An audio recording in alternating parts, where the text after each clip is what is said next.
వనస్థలిపురంలో RS brothers mega shopping mall Akkineni Naga Chaitanya మరియు Sobhita గార్లచే September 26న ఘన ప్రారంభం.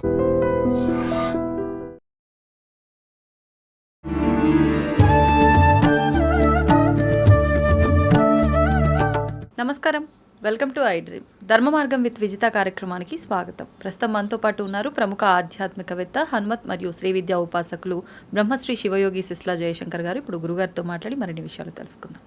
నమస్కారం గురుగారు. ఆయుష్మతి భవ. గురుగారు, మనకు సెప్టెంబర్ 22 నుంచి అక్టోబర్ 2వ తారీఖు వరకు కూడా శరన్నవరాత్రులు జరుగుతూ ఉంటాయి. అయితే ఈసారి మనకు ఆల్రెడీ ప్రారంభం అయిపోయాయి కూడా. చాలామంది మొదటి రోజు నుంచే నవరాత్రుల ప్రారంభం నుంచే చేయలేని వారు, ఏదైనా ఆటంకం వచ్చి మొదలు పెట్టని వారు ఇంక ఈ సంవత్సరం ఇంతే, నేను అమ్మవారికి పూజ చేసుకోలేకపోయాను నవరాత్రుల్లో ఈ 9 రోజులు కూడా అని బాధపడుతూ ఉంటారు. మరి అటువంటి వారికి అంటే మన సనాతన ధర్మంలో మన పూజల్లో వీటిల్లో చాలా మనకు సౌలభ్యాలు కల్పించారు పెద్దవాళ్ళు. ఇలా కుదరకపోతే ఇలా చేసుకోవచ్చు అని. ఈ నవరాత్రుల్లో కూడా ఈ 9 రోజులు కుదరకపోతే ఆఖరి 3 రోజులు చేసుకున్నా కూడా విశేషమైన ఫలితం ఉంటుంది అని, ముఖ్యంగా ఫలితం పక్కన పెడితే అమ్మవారి అనుగ్రహం ఉంటుంది అని చెప్పి భావిస్తూ ఉంటాం. ఫలితం అంటే అదే కదమ్మా, అమ్మవారి అనుగ్రహమే ఫలితం. అదే అంతే అనుకోవచ్చు. సో అందుకని ఈ ఆఖరి 3 రోజులు అంటే దుర్గాష్టమి, మహానవమి, విజయదశమి విశేషంగా చాలామంది చేస్తారు. శ్రీదేవి శరన్నవరాత్రులు 9 రోజులు చేయలేని వాళ్ళు ఈ ఆఖరి 3 రోజులు చేస్తారు. ఓకే, శాస్త్రం ఏం చెప్తుందంటే 9 రోజులు ఈ అమ్మవారికి శరన్నవరాత్రోత్సవాలు ఉపాసకులు ముఖ్యంగా అమ్మవారిని ఉపాసించి పూజిస్తే ఆవిడ అనుగ్రహం పరిపూర్ణంగా లభిస్తుంది అని ఆనవాయితీగా నవరాత్రులు చేసేవాళ్ళు కలశ స్థాపన చేసి 9 రోజులు కూడా దీక్ష పూని పొగలల్లా ఉపవాసం ఉండి, దీంట్లో ఎట్లా ఉంటుందంటే దేవి శరన్నవరాత్రుల్లో రోజుకి ఒక పూట పూజ చేసుకునే విధానం ఉంటుంది సింపుల్గా. ఓకే, కొంతమంది బాగా డెడికేటెడ్గా నవరాత్రులు చేసేవాళ్ళు 3 పూటల్లో పూజలు చేస్తారు. పొద్దున, మధ్యాహ్నం, సాయంత్రం 3 పూట్ల డిఫరెంట్ నైవేద్యాలు పెడతారు. కానీ మహానివేదన రాత్రిపూట పెడతారు. ఓకే, పొద్దున మధ్యాహ్నం అల్పాహారంలాగా అంటే ఏదైనా స్వీట్ లాగాను, గారెల్లాగాను, పాయసం లాగాను అట్లా పెడతారు. ఓకే, రాత్రిపూట వచ్చేసి మహానివేదన, అన్నం, పప్పు, కూర, భక్ష్యం, భోజ్యం అన్నీ పంచభక్ష పరమాణాలు అంటారు కదా, వాళ్ళ శక్తి కొలది వాళ్ళు రాత్రిపూట నివేదించి అప్పుడే వాళ్ళు కూడా భోజనం చేస్తారు. ఇదొక పద్ధతి.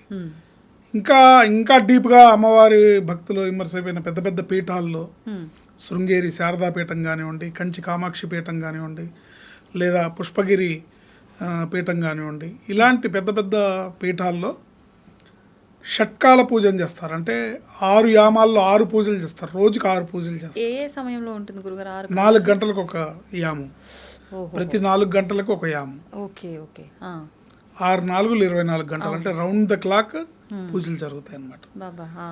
ఇది అందరూ చేయలేరు, చేయాలన్నా చేయలేరు. ఇది చాలా నియమనిష్టలతో కూడుకొని ఇంకా సాక్షాత్ అమ్మవారు అక్కడ కూర్చొని పూజలు చేయించుకునే విధంగా ఉంటుంది. అంత పవర్ఫుల్గా ఉంటుంది. సో విత్తం కొద్దీ వైభోగం, మన దగ్గర మన భక్తి కొద్దీ మనం చేసే ఇది కొద్దీ అక్కడ అమ్మవారు అన్ని రకాలుగా కూడా పూజలు అందుకుంటుంది. అయితే ఏదైనా మనసు ప్రధానం, శ్రద్ధాభక్తులతో మన మనస్సుని అంటే మన మనసును కానీ, లేదా మనకు స్తోమత లేకపోయినా అప్పు చేసి కానీ, లేదా నాకు స్తోమత లేదని బాధపడుతూ కానీ, లేదా వేరే బడ్జెట్ని తీసుకొచ్చి ఈ పూజల్లో పెట్టి మీరు చిరాకు పడుతూ, బాధపడుతూ, కష్టపడుతూ చేయటం కానీ అమ్మవారు ఒప్పుకోదు. మన శక్తి కొలది చేసుకోవాలి. మీ శక్తి కొలది మన ఎంతవరకు శక్తి ఉంటుందో ఆర్థికంగా అంతవరకు చేసుకొని ఆ రకంగా ముందుకు వెళ్ళడం అనేది విధాయకం.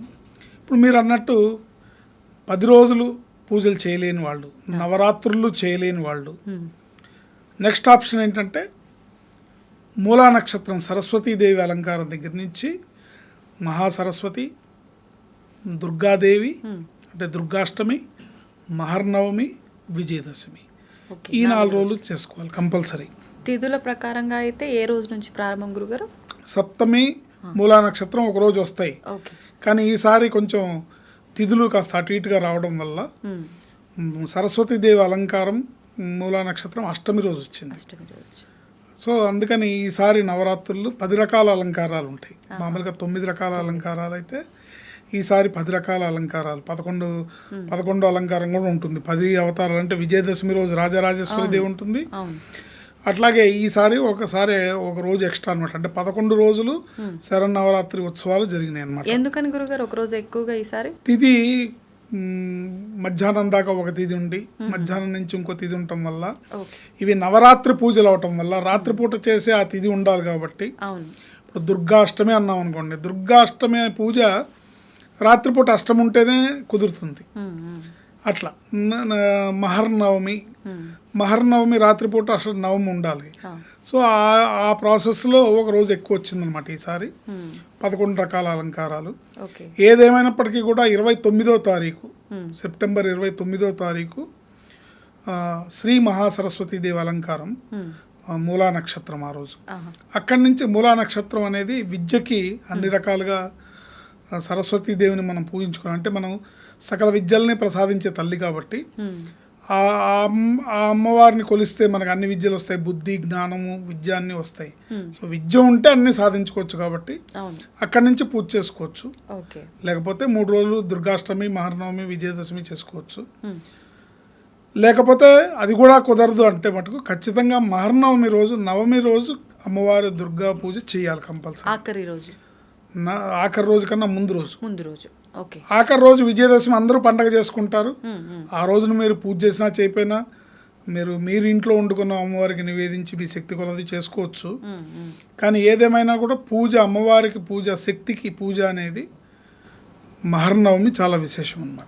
ఇప్పుడు ఒకవేళ మీరన్నట్టుగా ఈ ఆఖరి 4 రోజులు చేయాలన్నా, 3 రోజులు చేయాలన్నా ఒక్కొక్క రోజు ఒక్కొక్క అవతారంగానే అమ్మవారిని తీసుకుంటాం కాబట్టి ఆ రోజు రూపం ఏంటి, ఆ రూపంలో ఉన్న అమ్మవారిని ప్రత్యేకంగా ఈ రంగు వస్త్రాలు అని అంటూ ఉంటారు. ఆ రంగు ఏంటి, ఆ నివేదనలు ఏంటి, అమ్మవారి నైవేద్యాలు తప్పకుండా తెలుసుకుందాం అమ్మ. 29వ తారీఖు శ్రీ మహాసరస్వతి దేవి అలంకారం. ఆ రోజు అమ్మవారికి, సరస్వతీ దేవికి తెల్లటి రంగు చీర. అయితే ముత్తైదుకి తెల్ల రంగు కట్టకూడదు కదా, అందుకని గ్రాండ్గా బార్డర్ ఉన్న తెల్ల చీర కట్టాలి.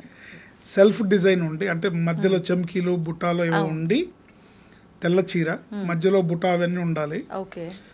గ్రాండ్గా బార్డర్ గోల్డ్ కలర్లోను, పింక్ కలర్లోను, ఆకుపచ్చ రంగులోను, ఎరుపు రంగులోను, ఏదైనా సరే అమ్మవారికి ఇష్టం. ఆ రంగు చీరను అమ్మవారికి సమర్పించాలి. అంటే మీ ఇంట్లో మీకు చీర కట్టుకునే విధానం ఉంటే అమ్మవారికి కట్టచ్చు, గుళ్ళో అయితే కడతారు. ఇంట్లో మనం ఫోటోలకో లేకపోతే చిన్న విగ్రహాలకో కట్టలేం కాబట్టి అమ్మవారికి ఆ చీర సమర్పించి మళ్ళీ మీరు వాడుకోవచ్చు, దాంట్లో తప్పేం లేదు. ఆ రోజు అమ్మవారికి అల్లం వేసిన గారెల్ని, క్షీర పాయసాన్ని నివేదించాలి. అల్లం వేసిన గారెల్ని, క్షీర పాయసాన్ని నివేదించాలి. ఆ రోజు అమ్మవారిని వాగ్దేవ్యై చ విద్మహే బ్రహ్మపత్న్యై చ ధీమహి తన్నో వాణి ప్రచోదయాత్ అనే ఈ మంత్రంతోని అమ్మవారిని పూజ చేసుకోవాలి.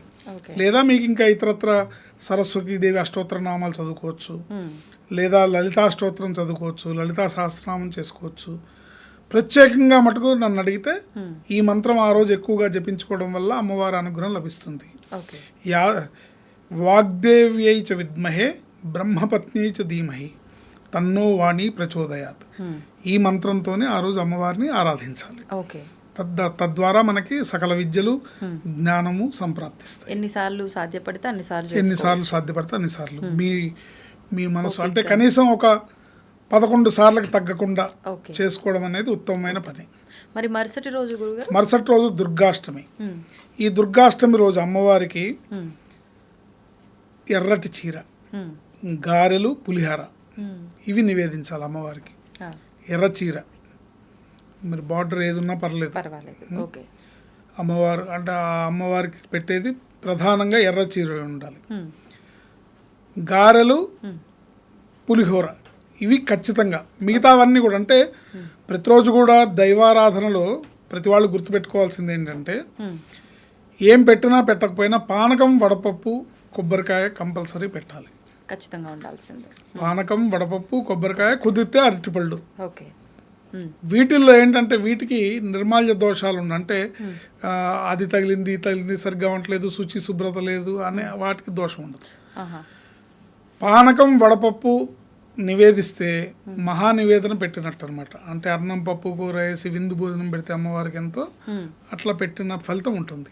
కనుక పైన మీరు ఎన్ని చేసినా పానకం, వడపప్పు, కొబ్బరికాయ, అరటిపళ్ళు ఉండేటట్టు చూసుకొని పులిహార, గారెలు అమ్మవారికి నివేదించాలి. ఆ రోజు అమ్మవారిని స్మరించే మంత్రం ఏంటంటే సర్వస్వరూపే సర్వేసే సర్వశక్తి సమన్వితే భయేభ్యస్త్రాహినో దేవి దుర్గే దేవి నమోస్తుతే. సర్వస్వరూపే సర్వేసే సర్వశక్తి సమన్వితే అంటే అన్ని రూపాలు ఆవిడవే, అన్ని శక్తులు ఆవిడవే, అన్ని శక్తులు ఆవిడవే, అన్ని శక్తుల్ని కూడా కంట్రోల్ చేయగలిగిన సూపర్ శక్తి ఆవిడది. సర్వశక్తి సమన్వితే ఎటువంటి శక్తినైనా ఆపగలిగిన, ఆమె అధీనంలో ఉంచుకోగల కెపాసిటీ ఆవిడకుంటుంది. భయేభ్యస్త్రాహినో దేవి దుర్గే దేవి నమోస్తుతే. సకల భయాల్ని పోగొట్టి అభయాన్నిచ్చే ఆ దుర్గామాతకి నేను నమస్కరిస్తున్నాను అని ఈ మంత్రం అర్థం. సర్వస్వరూపే సర్వేసే సర్వశక్తి సమన్వితే భయేభ్యస్త్రాహినో దేవి దుర్గే దేవి నమోస్తుతే అని చేసుకోవాలి. ఇక నెక్స్ట్ మరునాడు మహర్నవమి. ఈ మహర్నవమి రోజు మహిషాసుర మర్దినీ దేవి పూజ. ఈ 10 రోజుల్లో మీరు ఎలా చేసినా కూడా ఈ రోజు మటుకు డెడికేటెడ్గా అమ్మవారిని పూర్తిగా శరణాగతులమై అమ్మవారికి మనసుని తనువుని సమర్పించుకొని పరిపూర్ణంగా చిత్తశుద్ధితో ఆ రోజు మనం అమ్మవారిని అర్చించాలి. వీలుంటే 3 సార్లు లలితా సహస్రనామ స్తోత్ర పారాయణ చేసుకోవడం, లలితా స్తోత్రం చేసుకోవడం, 3 పూట్ల పూజ చేయడం మంచి ఫలితాన్ని ఇస్తుంది. కనీసం ఒక్కరోజు ఆ రోజు అమ్మవారికి నీలం రంగు చీర, నీలం రంగు జాకెట్ బట్ట, పూర్ణాలు, పులిహార, పాయసం, గారెలు నివేదన. పూర్ణాలు, పులిహార, పాయసం, గారెలు. పాయసం అంటే సేమియా పాయసం కాదు, అన్నంతో చేసిన పాయసమే పాయసం, పరవాన్నం. అది మీరు బెల్లం వేసి చేసినా షుగర్ వేసి చేసినా పర్వాలేదు. అందులో మీరు జీడిపప్పులు, బాదం పప్పులు వేసినా వేపినా పర్వాలేదు, మీ శక్తి కొలది చేసుకోవచ్చు. అన్నంతో పాయసం చేయడం అనేది అక్కడ అమ్మవారికి విశేషం. అన్నం, పులిహోర, గారెలు, పాయసం, పూర్ణాలు ఇది ప్రధానమైనది. ఈరోజు అమ్మవారిని మనం పూజించాల్సిన మంత్రం ఏంటంటే నమస్తే రుద్ర రూపిణ్యై నమస్తే మధుమర్ధిని నమస్తే కైటబహారిణ్యై నమస్తే మహిషాసురర్ధిని. నమస్తే రుద్ర రూపిణ్యై నమస్తే మధుమర్ధిని నమస్తే కైటబహారిణ్యై నమస్తే మహిషార్ధిని. ఈ శ్లోకంతోనే అమ్మవారిని ఆ రోజు మనం పూజించాలి. అంటే ఈ శ్లోకంలో రాక్షసుని సంహరించిండ్రు అనే అర్థం వస్తుంది కదా గురుగారు? అంతే. అంటే ఆ ఏ శక్తి అయితే మధుకైటభమర్ధిని ఏ శక్తి అయితే ఆ రాక్షస సంహారం చేసి లోకాలన్నింటినీ కాపాడిందో ఆ దేవతకి నేను నమస్కరిస్తున్నాను అని అర్థం వస్తుంది. ఈ శ్లోకం ఆ రోజు ఈ మంత్రంతో అమ్మవారిని మనం అర్చించినా, పూజించినా, జపించినా, ధ్యానించినా అమ్మవారికి చాలా ఇష్టం అన్నమాట. సో ఆ శ్లోకంతో ఆ రోజు చేసుకోవాలి. ఒక రకంగా అంటే మనలో ఉన్న అలాంటి రాక్షస గుణాలు, క్వాలిటీస్ ఉన్న తీసేయమని కూడా అంతరార్థం అదే. ఆ రోజు ఆవిడ అది చేసింది. ఈరోజు మనకి అంతర్గతంగా మనలో ఉన్న దుర్గుణాలు, మనలో ఉన్న వ్యసనాలు, మనలో ఉన్న దుర్బుద్ధులు, దురాలోచనలు, ఇవన్నిటిని అంటే మనం ఏదైతే అరిషడ్వర్గాల్ని జయించడానికి తాపత్రయపడుతూ ఉంటామో వాటన్నిటి మీద విజయం సాధించడానికి అమ్మవారిని ఈ రకంగా మనం ఆశ్రయించాలి. ఇకపోతే ఆఖరి రోజు విజయదశమి. ఈ విజయదశమి రోజు అమ్మవారు శాంత స్వరూపంతో, రాజరాజేశ్వరి రూపంతో విరాజిల్లుతూ ఉంటుంది. ఆ రోజు అమ్మవారికి పసుపు రంగు చీర మహానైవేద్యం. అంటే ఆ రోజు ఇంక అన్ని పెట్టాలన్నమాట. అన్ని అంటే పాయసము, పులిహార, గారెలు, పోళీలు, ఇంకా మీరు ఇంట్లో ఏం చేసుకుంటే అవి, అన్నం, పప్పు, కూర, దప్పడం అంటారు. దప్పడం అంటే అదొక పులుసు, అంటే ముక్కల పులుసు అంటారు. మామూలుగా ఇప్పుడు వెజిటబుల్స్ అన్ని అంటే మీరు సాంబార్ అంటారు. కాకపోతే మసాలాలు వేయకూడదు, సాంబార్ మసాలాలు వేయకూడదు. అన్ని ముక్కల పులుసు అంటాం దీన్ని. బ్రాహ్మణులు మామూలుగా అమ్మవారికి నివేదించే నివేదనలు గుళ్ళల్లో కానీ వాటిలో కానీ ఎక్కడైనా దప్పడం అంటారు, పులుసు అంటారు, ముక్కల పులుసు అంటారు. అన్ని రకాల ముక్కలు వేస్తారు దాంట్లో, వేసి పులుసు పెడతారు. అది అమ్మవారికి ఇష్టం. ఇవి మహానివేదన పెట్టాలి. పెట్టి అమ్మవారిని ఆ రోజు శుభ్రంగా సింధూరారుణ విగ్రహాం త్రినయనాం మాణిక్యమౌళిస్ఫురతారానాయక శేఖరాం స్మితముఖీమాపీన వక్షోరుహాం పాణిభ్యామళిపూర్ణరత్నచషకం రక్తోత్పలం బిభ్యతీం సౌమ్యాం రత్నఘటస్థరక్తచరణాం ధ్యాయేత్ పరేదంబికాం అనే లలితా సహస్రనామ స్తోత్ర ధ్యాన శ్లోకంతో కానీ, శరణాగత దీనార్త పరిత్రాణపరాయణే సర్వస్యార్తి హరే దేవి నారాయణీ నమోస్తుతే అనే మంత్రంతో కానీ మనం అమ్మవారిని పూజించాలి. శరణాగత దీనార్త పరిత్రాణ పరాయణే సర్వస్యార్తి హరేర్దేవి నారాయణీ నమోస్తుతే. శరణాగత దీనార్త అంటే అమ్మ నేను దీనుణ్ణి, అల్పుణ్ణి, నీ శక్తి నాకు కావాలి, నీ శక్తి నాకు అనుగ్రహించాలి, నన్ను నువ్వు ఆదుకోవాలి, నేను సంపూర్ణంగా నీకు శరణాగతిని వేడుకుంటున్నాను. పరిత్రాణ పరాయణి అంటే ఆపదలో నన్ను రక్షించి కాపాడే ఓ తల్లి. సర్వస్యార్తి హరేర్దేవి అన్ని రకాల బాధలు, దుఃఖాలు, భయాలు పోగొట్టే ఓ తల్లి, నేను నిన్ను శరణ వేడుతున్నాను. శరణాగత దీనార్త పరిత్రాణ పరాయణే సర్వస్యార్తి హరేర్దేవి నారాయణీ నమోస్తుతే అని మనం ఆ మంత్రంతో అమ్మవారిని పూజించుకొని, ఇంకా ఇంటి ఆచారం ప్రకారం జమ్మి కొట్టడం ఇవన్నీ ఉంటాయి. జమ్మి కొట్టేటప్పుడు కూడా శ్లోకం ఉంటుంది. జమ్మి కొట్టి ఇప్పుడు మామూలు ఇక్కడ తెలంగాణలో బంగారం అని ఇస్తారు. ఒకళ్ళొకళ్ళు బంగారం ఇచ్చి జమ్మి కొట్టి వచ్చి బంగారం ఇచ్చి ఒకళ్ళు పెద్దవాళ్ళు ఆశీర్వాదాలు తీసుకుంటారు, చిన్నవాళ్ళు ఆలింగనాలు చేసుకుంటారు. అంటే బంగారం ఇస్తున్నాం అంటారు, బంగారం తీసుకుంటున్నాం అంటారు. సో ఆ సెమీ పత్రాలన్నీ కూడా బంగారంతో సమానం. శమయతే శ్లోకాన్ని కొట్టేటప్పుడు కూడా శ్లోకం ఉంటుంది. శమయతే పాపం శత్రు వినాశిని అర్జునస్య ధనుర్ధారి రామస్య ప్రియదర్శన అనే శ్లోకంతో ఆ రోజు శమీ వృక్షానికి మనం పూజ చేయాలి. గురుగారు శ్లోకం చదవగానే అయిపోదు, ప్రదక్షిణలు అన్నీ చేసిన తర్వాత కోరికల చిట్టా రాసి చెట్టుకు పెట్టడం చాలాసార్లు చూసాం ప్రతి సంవత్సరం కూడా. అవి రకరకాల ఆచారాలు ఉంటాయమ్మా. అవి అంటే మీ పెద్దలు చెప్పిన ఆచారమే తప్ప అందరికి అది వర్తించదు, శాస్త్ర ప్రకారం కాదు. ఓకే, అంటే మనసులో కోరికలు ఎలాగో చెప్పుకుంటాము, కానీ ఈ పేపర్లో రాసి ఇవ్వడం అనేది నిజంగా అది ప్రాంతీయ ఆచారం లాగా వచ్చి ఉండొచ్చు మేబీ. మరి ఇప్పుడు విజయదశమి రోజున అమ్మవారికి సంబంధించిన నవరాత్రుల పూజ అయితే ఈ రకంగా చేసుకున్నాము. విజయదశమి పూజ మాత్రమే చేయాలి అనుకుంటే ఆ రోజు పొద్దున్న లేచిన దగ్గర నుంచి ఏ విధంగా ఆచరించవచ్చు విధానాలు? ఆ రోజు ఓన్లీ విజయదశమి పూజ చేసుకోవాలంటే రాజరాజేశ్వరి అష్టోత్తరము, రాజరాజేశ్వరి సహస్రనామ స్తోత్రము, లేకపోతే లలితా సహస్రనామ స్తోత్రము, లలితాష్టోత్తర శతనామ స్తోత్రంతో అమ్మవారిని పూజించి ఈ నివేదనలు పెట్టాలి. అన్ని రకాల మహానివేదన ఆ రోజు ఇంకా పెద్ద పండగ కాబట్టి అమ్మవారికి మహానివేదన పెట్టాలి. మనం పిండి వంటలు చేసుకుని అమ్మవారికి బెల్లం ముక్క నైవేద్యం పెడతామంటే కుదరదు అట్లా. గురుగారు, ఇప్పుడు ఈ జమ్మి వృక్షం పూజించడం వెనకాల ఆంతర్యం పాండవుల ఆయుధాలు దానిపైన దాయటం వల్ల అదొక దేవతా వృక్షంగా భావించి ఈ విధానం ఈ రోజున మనం ఆచరిస్తూ ఉన్నాము. ఈ ఆయుధాలు అంటే కూడా వాళ్ళు యుద్ధానికి ఉపయోగించే వస్తువులు ఆయుధాలుగా భావించాము. కానీ ఇప్పుడు మనం ఆయుధ పూజ అనంటే ఎవరి వాహనాలను వాళ్ళు శుభ్రం చేసుకోవడం, పూజ చేయటం, ఇంట్లో వంట వస్తు సామాగ్రి, మీ ఇంట్లో కత్తి పెట్ట కూడా ఆయుధమే, ఆడవాళ్ళ చేతిలో గరిటె కూడా ఆయుధమే. అంతే ఏంటి, అందుకని మన వృత్తిరీత్యా మనం ఏమేమి వాడుకుంటాం అన్నిటికీ పూజ చేసుకోవచ్చు. ధన్యవాదాలు గురుగారు, చాలా మంచి విషయాలు తెలియజేశారు.